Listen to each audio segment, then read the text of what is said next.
nous allons nous intéresser à l'entête des pistes de Pro Tools. Premier exemple, la piste audio.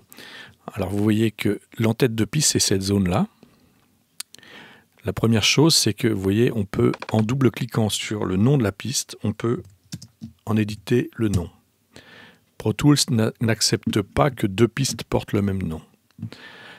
En dessous, vous voyez 4 boutons. Le premier est le Record, qui permet d'activer une piste en enregistrement.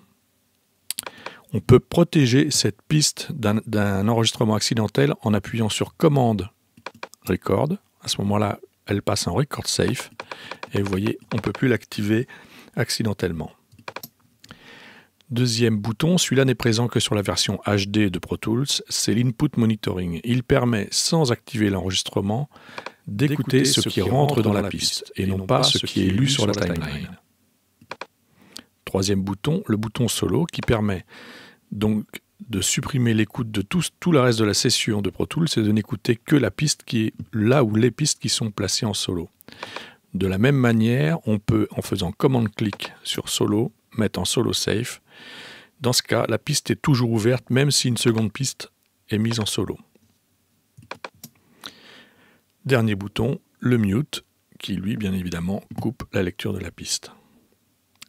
En dessous, on trouve un menu qui, par défaut, affiche forme d'onde.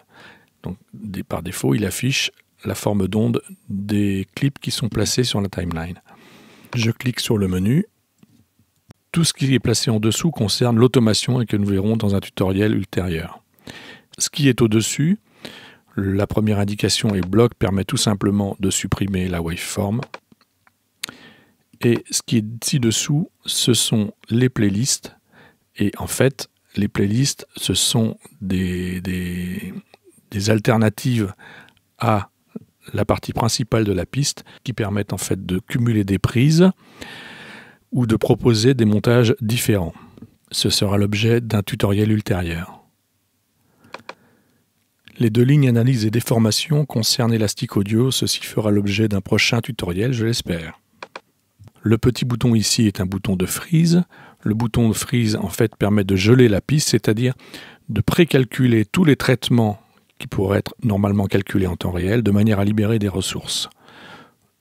Le bouton lire concerne l'automation, les différents modes d'automation.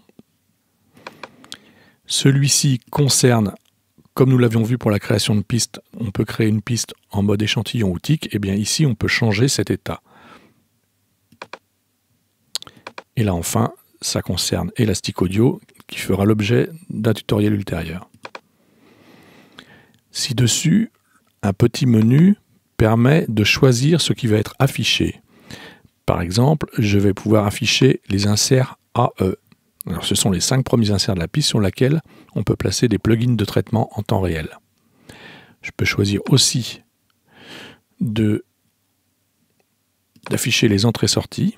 On pourra donc faire le routing de l'entrée et de la sortie, modifier le volume de la piste ainsi que le panoramique. À bientôt pour un prochain tutoriel.